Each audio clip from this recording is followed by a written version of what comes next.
दोस्तों, चाणक्य ने बिल्कुल सही कहा है कि सत्य को प्रताड़ित किया जा सकता है, लेकिन सत्य को कभी पराजित नहीं किया जा सकता। जी हाँ दोस्तों, डॉक्टर विश्वरूप राय चौधरी जो पिछले 4-5 महीने से विश्व की उन बड़ी बड़ी ताकतों से लड़ रहे हैं, जो ताकतें इस कोरोना को महामारी का नाम देकर विश्व में एक डर का माहौल बनाने की कोशिश कर रही हैं, और ये डर का व्यापार करने की कोशिश की जा रही है। जी हाँ दोस्तों, हमारे देश में बहुत से डॉक्टर्स, बहुत से हॉस्पिटल्स इस महामारी में दिन रात सेवा कर रहे हैं, अपनी जान की परवाह न करते हुए। वहीं पर काफ़ी सारे डॉक्टर्स, काफ़ी सारे हॉस्पिटल्स इसको डर का व्यापार बनाने की कोशिश कर रहे हैं। दोस्तों, एक मिस्टर गौरव हैं जो कि यूट्यूबर हैं, जो कि एक फ्लाइंग बीस के नाम से अपना चैनल चलाते हैं। उनकी वाइफ ऋतु, जिनकी सिस्टर दिल्ली रहती हैं, तो दिल्ली में उनकी सिस्टर को कोरोना हुआ। उसके बाद जब वो हॉस्पिटल गई तो उन्होंने इतना चार्ज बताया कि ये चार्ज सुन के आप दंग रह जाएंगे, आप सोच भी नहीं पाएंगे। देखते हैं। अच्छी पोजीशन होल्ड करते थे, तो उन्होंने कहा कि मैं एक बेड अरेंज करा दूंगा तुम्हारे लिए, लेकिन बी रेडी टू पे हेविली। मैं कहा सर भैया हाँ कर लेंगे हेविली, कोई दिक्कत नहीं है, आप पैसों की फिक्र मत करो, क्योंकि आपके पास फर्स्ट थॉट आता है यार इस वक्त जान बचाओ, पैसे की फिक्र मत करो। But then I got to know, उन्होंने कहा, मैंने कहा फिर भी भैया कितना लगभग, ही टोल्ड मी, तो I was shocked to hear that I am a captain, I'm still okay, decent enough कि I thought कि at least I can take care of my family member when it would come to them. He said in ICU take it 1 lakh per day. उस वक्त हवा गुल हो गई 1 lakh per day सुन के कि I confirmed it with him and he said हाँ per day. Then मैं समझ नहीं पा रही थी अब करना क्या है यार, अगर करवा दिया वहाँ पे हॉस्पिटल में तो मुश्किल, कैसे अफोर्ड करेंगे इतना सब कुछ। तो अल्टीमेटली वहाँ पे नहीं करवा पाए क्योंकि वो बहुत ही ज़्यादा एक्सपेंसिव था। जी हाँ दोस्तों, ये बहुत वेल टू डू फैमिली है, अच्छी इनकम है, उसके बावजूद भी इनके लिए भी अगर एक कोरोना का पेशेंट हॉस्पिटल में जाता है, उसका 1 लाख रुपए पर डे का है, तो 10 से 14 दिन का 10 to 14 और 15 लैक्स कम से कम इतना तो होगा ही होगा। ये इतना आसान नहीं है। इन्हीं ताकतों के पीछे डॉक्टर विश्वरूप राय चौधरी इतने महीने से लड़ रहे हैं ताकि इसके डर बनाकर इसका व्यापार न किया जा सकता है। और देखिए कमाल की बात है कि ये डॉक्टर्स और ये हॉस्पिटल सरकार की भी नहीं मानते, सरकार की भी नहीं सुन रहे। इस महामारी में जहां लोग इतने परेशान हैं, वहां पर इन्होंने अपनी मंशा कैसे जागृत करी है। दोस्तों, ये लोग हॉस्पिटल में बेड की ब्लैक मार्केटिंग कर रहे हैं। जी हाँ, ब्लैक मार्केटिंग बेड की कर रहे हैं। और ये इतना ज़्यादा हो गया कि दिल्ली के सीएम मिस्टर केजरीवाल को आकर इन्हें सरेआम धमकी देनी पड़ गई। देखिए वो क्या कहते हैं। कुछ चंद प्राइवेट हॉस्पिटल्स हैं जो इस महामारी के दौरान भी इस तरह की गलत हरकतें कर रहे हैं। पहले कहते हैं बेड्स नहीं है, और जब और इंसिस्ट करो तो कहते हैं 2 लाख रुपए दे दो, 5 लाख रुपए दे दो, 8 लाख रुपए दे दो। इसको बेड्स की ब्लैक मार्केटिंग नहीं कहेंगे तो और क्या कहेंगे। और दोस्तों, इस कोरोना के चक्कर में जिन डॉक्टरों पर हमें सबसे ज्यादा भरोसा है, एक्चुअली उन डॉक्टरों को ही नहीं पता कि करना क्या है। सुनिए रितु जी क्या कह रही हैं। सबसे बड़ी प्रॉब्लम पता है इस सिनेरियो में क्या है, जो सबसे बड़ी फ्रस्ट्रेटिंग है, अगर आपकी फैमिली के साथ भी जगह सबसे ज्यादा फ्रस्ट्रेशन क्या होगी, शायद पता नहीं है प्रोसीजर क्या है, करना क्या है। भाई आप 5 डॉक्टर को कॉल करोगे ना, पांचों के पांचों अलग एडवाइस देंगे। एक कहेगा कि भाई बच्चों को तो हॉस्पिटल में कराना मैंडेटरी है, दूसरा कहेगा भाई नहीं नहीं बच्चों को आप घर पे रखो, हॉस्पिटल में जाके उनको और एक्सपोज होंगे वो। तीसरा कहेगा नहीं भाई बच्चों को तो आप दवाइयाँ दो, एक कहेगा नहीं दवाइयाँ मत दो, एक कहेगा सिम्टोमेटिक है तो ये करो। बहुत कंफ्यूजन है यार। खैर भगवान का शुक्र है कि ऋतु भाभी की दीदी और उनके बच्चे बिल्कुल स्वस्थ हैं और बिल्कुल ठीक ठाक है। दोस्तों, शुरू से डॉक्टर विश्वरूप राय चौधरी बता रहे हैं कि वर्ल्ड में 60% लोग ऑलरेडी इस बीमारी से इम्यून हैं। इसका मतलब उन्हें कोरोना होगा और होके चला जाएगा, उन्हें पता भी नहीं चलेगा। लेकिन दोस्तों, किसी ने इनकी बात नहीं मानी, किसी ने इनकी बात नहीं मानी, बल्कि इनको एक चैनल पे बुला के इन पे 3 तरफ से हमला किया गया। देखिए आप, अगर जो मैं आपको दिखाने जा रहा हूं उसमें उन तीनों लोगों के हाव भाव देखना, उनके चेहरे की और उनकी बॉडी लैंग्वेज देखना। मेरे ख्याल से अगर 200 में 190 मरीज इस देसी उपचार से ठीक हो रहे हैं, तब तो ये दुनिया की सबसे बड़ी ब्रेकिंग न्यूज होनी चाहिए थी। किसी की नजर क्यों नहीं गई इस को? कोई बनाएगा ब्रेकिंग? आप बनाएंगे ब्रेकिंग? मैं आपसे पूछता हूँ, अगर ये सही कंफर्म निकला, आप बनाएंगे ब्रेकिंग? आप तो नहीं बनाएंगे। बिल्कुल बनाएंगे। नहीं बनाएंगे। पहली बात बनाएंगे। नहीं हाँ, इस पे अलग से आप पड़ताल करिएगा। विश्वरूप जी, ये चैलेंज की भाषा ठीक नहीं। आर यू टेलिंग मी कि अमेरिका में बैठे एक टॉप साइंटिस्ट ने ये पूरी कंस्पिरेसी रची जिससे इक्वेडोर में लोग मर रहे हैं जिनको कब्रिस्तान नसीब नहीं हो रहा, इटली और स्पेन में मर रहे हैं, यूके में मर रहे हैं, चाइना में मर रहे हैं, Singapore, south Korea, Japan, India, Bangladesh. जो ये बोल रहे हैं जो गलत है, जो आज इनकी एक एक बात, चाहे वो बात 1% मॉर्टेलिटी वाली हो, चाहे वो बात पीसीआर टेस्ट वाली हो, चाहे वो बात कोरोना वायरस, फ्लू वायरस वाली हो, उसकी डेथ रेट वाली हो, ये एक पूरी कंस्पिरेसी वाली हो, एक भी बात ना ये साबित कर पाए। हमने सारे जितने लोग ये खड़े हैं उन्होंने गलत साबित की है। राइट, तो मैं ये बोलता हूँ जैसे ही कोई फ्लू का पहला सिम्टम आए तो मैंने तो देखा है कि किसी भी तरह के वायरस। तो आप गारंटी से कैसे बोल सकते हैं जैसा आप बोल रहे हैं? मैं डॉक्टर विश्वरूप ये जानना चाहता हूँ, जैसे आपने कहा कि आप बीमारी ठीक कर सकते हैं, पर आपके पास तो बीमारी को ठीक करने के लिए कोई प्रशिक्षण है नहीं। आपको डायबिटीज पे एक ऑलरेडी डिग्री मिली हुई है पीएचडी की। You are not trained to treat any patient sir.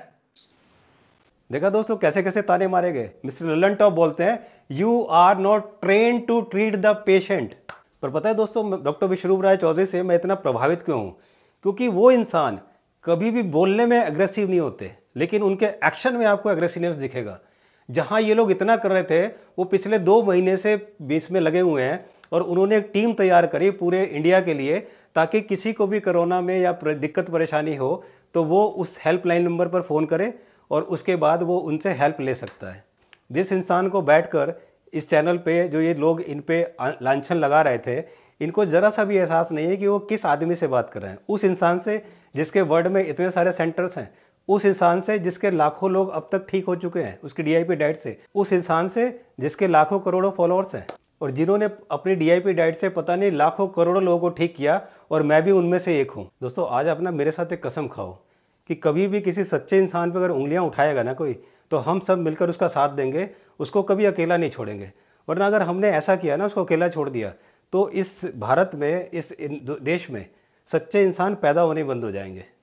क्योंकि जैसे कोई सच्चा इंसान कुछ करना चाहता है समाज के लिए, इस दुनिया के लिए, लोगों के लिए, तो उसको दबाने के लिए ना बहुत सारी बुरी ताकतें इकट्ठी हो जाती हैं। अब सुनिए डॉक्टर विश्वरूप राय चौधरी ने क्या कहा था, जो ये लोग मानने को तैयार नहीं थे। ध्यान सुनिए, पूरे वर्ल्ड में 60% लोगों को इस वक्त 60% लोग पूरे वर्ल्ड में इस वक्त, कम से कम 60% लोग पूरे वर्ल्ड में कोरोना, जो नोवल कोरोना वायरस है, SARS-CoV-2 जो नया वायरस आया है, उससे ऑलरेडी इम्यून है, एज इफ कि उनको कोरोना का वैक्सीन लग चुका है, इम्यून है, राइट। तो मतलब अगर कभी वैक्सीन आ जाता और सारे 60% लोग लग जाता तो हम बोलते कि इम्यून हम हैं। तो वैक्सीन तो आया नहीं, लेकिन उसके बावजूद भी वो 14 मई का रिसर्च पेपर है, सेल एक बहुत बड़ा जर्नल है, Cell is very big journal, बहुत ही ऑथेंटिक जर्नल है। उस जर्नल में कंक्लूजन आया कि 60% of the population of the world are already immune to corona virus. 60%, कम से कम 60% लोगों को डरने की जरूरत नहीं है। अच्छा, इम्यून कैसे हो गए 60%? ये तो नया वायरस है। तो उन्होंने देखा कि इसके जो छोटे भाई हैं, मैंने पहले ही बताया था अपने वीडियोस में, 2005 में जो छोटा भाई आया था हांगकांग वायरस, कोरोना वायरस, या 2004 में जो आया था that is Netherlands corona virus, या 1965 में आया था that is 229E US corona virus. तो वो जो छोटे भाई हैं, उनके सौताले जो 3 भाई आए थे, 3-4 भाई जो आए, वो जो भाई हैं, उन भाइयों ने आपको और मुझे बचपन से हजारों बार जुकाम किया, हजारों बार हमें बुखार दिया। तो तब हमारी बॉडी में एक इम्यूनिटी बिल्ड हो गई, जिसे बोलते हैं बैकग्राउंड इम्यूनिटी। ये वही डॉक्टर विश्वरूप राय चौधरी हैं जिन्हें लल्लन टॉप चैनल पे बोला जा रहा था कि आपकी डिग्री ये है, वो है, ये है, वो है, इतना बोला जा रहा था। उन्होंने पहले ही बता दिया था कि 60% लोग ऑलरेडी इम्यून हैं, तो उन्हें घबराने की जरूरत नहीं। लेकिन इतना सब होने के बाद 4-5 महीने बाद देखिए आज Indian council of medical research यानी ICMR क्या कहती है। बीच कोरोना से जुड़ी हुई एक अच्छी खबर आई है। ICMR के सीरो सर्वे में चिंता खत्म करने वाली ये खबर है। देश में कोरोना संक्रमण का प्रसार आंकने के लिए 70 जिलों में और 34,000 लोगों के खून के नमूनों के कराए गए इस सर्वे में सामने आया है कि कई हॉटस्पॉट इलाकों में 30% तक आबादी के शरीर से कोरोना होकर गुजर भी गया और उन्हें पता नहीं लगा। तो देखिए इस वक्त ये बड़ी खबर है, यानी कि 30% लोगों को कोरोना हुआ और अपने आप ठीक भी हो गया, लोगों को पता तक नहीं चला। ये एक बड़ी खबर है और ICMR के सर्वे में ये बात उभर कर सामने आई है। और हॉटस्पॉट की 30% आबादी संक्रमित हुई और उसके बाद वो ठीक भी हो गई। इस वक्त की बड़ी खबर है, उनके शरीर में संक्रमण के लिए एंटीबॉडी भी पाई गई है। ICMR ने ये 70,000 लोगों के टेस्ट के बाद दावा किया है। बहुत बड़ी खबर है इस लिहाज से, क्योंकि लगातार कहा जा रहा था कि भारतीय उपमहाद्वीप के लोगों की जो इम्यूनिटी पावर है वो एशिया के दूसरे हिस्से या यूरोप के दूसरे हिस्से के लोगों से बेहतर है। तो क्या आईसीएमआर का यह सर्वे इस बात की तस्दीक करता है कि 30% लोग होकर गुजर गए संक्रमण से, उन्हें पता ही नहीं चला? टेस्ट में जब उनकी एंटीबॉडीज सामने आई तब पता चला कि इन्हें तो संक्रमण हो चुका है, लेकिन वो गुजर चुके हैं उससे। इसमें सबसे बड़ी बात यह है कि ये जो टेस्ट हुए हैं और जिन लोगों के बारे में ये दावा किया जा रहा है वो हॉटस्पॉट वाले इलाकों के रहने वाले लोग थे, यानी जिनमें संक्रमण का खतरा सबसे ज्यादा था, उन्हीं लोगों के टेस्ट हुए और ये बड़ा दावा आईसीएमआर की तरफ से किया गया। देखिए, आईसीएमआर ने 34,000 लोगों का टेस्ट किया था। इस 34,000 लोगों में से 30% आबादी वो संक्रमण से होकर गुजर के और मुक्त हो गई, यानी कि वो संक्रमण से, कोरोना के संक्रमण से जद में आने के बाद पूरी तरह से दोबारा ठीक हो गए, बिना किसी दवाई के, बिना किसी डॉक्टर के और बिना किसी हॉस्पिटल में गए। ये हमारे देश के इतने बड़े क्वालिफाइड डॉक्टर्स आज बता रहे हैं, आज सोच रहे हैं कि इंडियन की इम्यूनिटी पावर यूरोप और यूएसए के लोगों से बहुत ज़्यादा है, जबकि ये बात मुझ जैसे कॉमन आदमी ने भी महीने भर पहले बता दी थी। सुनिए। और मैं सभी डॉक्टरों से अपील करना चाहता हूँ कि आप लोग यूएस की और यूरोप की कॉपी ना करें। ये मत समझे कि उनकी टेक्नोलॉजी बहुत अच्छी है, हेल्थ के मामले में वो हमसे आगे नहीं है। यूएस आईफोन बना सकता है, यूएस मिसाइल बना सकता है, लेकिन शरीर से मल ठीक से कैसे निकलेगा वो इंडियन जानते हैं, वो यूएस को नहीं आता। दोस्तों, ये छोटी सी बात जब मैं और आप जैसे लोग समझ गए तो इस देश के बड़े बड़े डिग्री होल्डर्स, डॉक्टर्स और इतने बड़े बड़े हॉस्पिटल्स इस बात को क्यों नहीं समझ पाए? तो दोस्तों, ये तो आईसीएमआर थे। अब देखिए WHO ने कैसे डॉक्टर विश्वरूप की बात को माना। जब डॉक्टर विश्वरूप राय से पूछा गया पहले, कई महीने पहले, कि अगर ये नॉर्मल वायरस है फिर इतने लोग मर क्यों रहे हैं, तो सुनिए उन्होंने क्या कहा। मैं ये बोलना चाह रहा हूँ कि एलोपैथी को उतना ही यूज करो जितना वो कर सकता है। जो वो कर ही नहीं सकता वो क्यों दे रहे? फॉर एग्जाम्पल, अभी जो दवाइयां दी जा रही है कोरोना के पेशेंट को, एंटी मलेरियल ड्रग दे रहे हैं, एंटीबायोटिक दे रहे हैं, एंटीबायोटिक, एंटी बैक्टीरिया। आप भी बताइए, कोरोना एक वायरस है कि बैक्टीरिया है? वो एक वायरस है, आप एंटी बैक्टीरिया दे रहे हैं, एंटी मलेरिया, राइट? मलेरिया एक अलग चीज है, वो वायरस भी नहीं है, बैक्टीरिया भी नहीं, तीसरी चीज है। तो और जो मैं मार्च में बताया कि इससे मौतें ज्यादा होती हैं और होंगी भी, और मौतें हुई।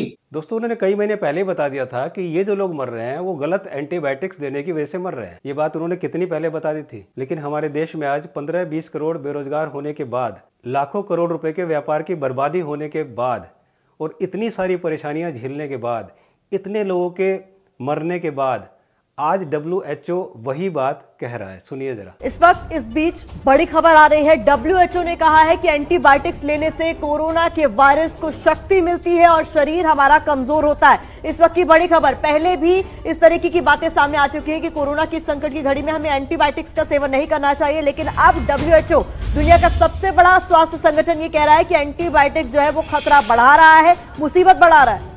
देखिए, एंटीबायोटिक्स का अधिक इस्तेमाल से बैक्टीरिया मजबूत हो जाएगा, वो उसके खिलाफ एंटीबॉडी अपने आप को म्यूटेट कर लेगा। और इस वजह से WHO ने ये अब चेतावनी जारी की है कि कोरोना संकट काल में ज़्यादा एंटीबायोटिक खाने से बैक्टीरिया और ज़्यादा मजबूत होगा। बता दें आपको, बैक्टीरिया के मजबूत होने से ज्यादा मौतें हो रही हैं। WHO ने ये कहा है, एंटीबायोटिक्स का ज्यादा इस्तेमाल बैक्टीरिया को मजबूत करता है शरीर में, जिसकी वजह से मौत ज्यादा होती है। तो कोरोना संकट काल में एक और खतरे की खबर है ये।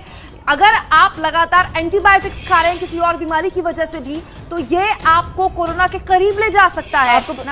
आपको बता दें, इस बीच जितने भी लोगों के कोरोना संबंधित टेस्ट हो रहे हैं उनको सबसे पहले यही कहा जा रहा है, जिनमें भी सिम्टम्स दिखाई दे रहे हैं, कि आप एंटीबायोटिक्स कतई ना लें। और इस बात की पुष्टि अब WHO कर रहा है। उसने मुहर लगा दी इस बात पर, ये कहते हुए कि एंटीबायोटिक्स का इस्तेमाल शरीर को कमजोर करेगा। मुझे लगता है सारी कहानी आपको दोस्तों समझ में आ गई होगी।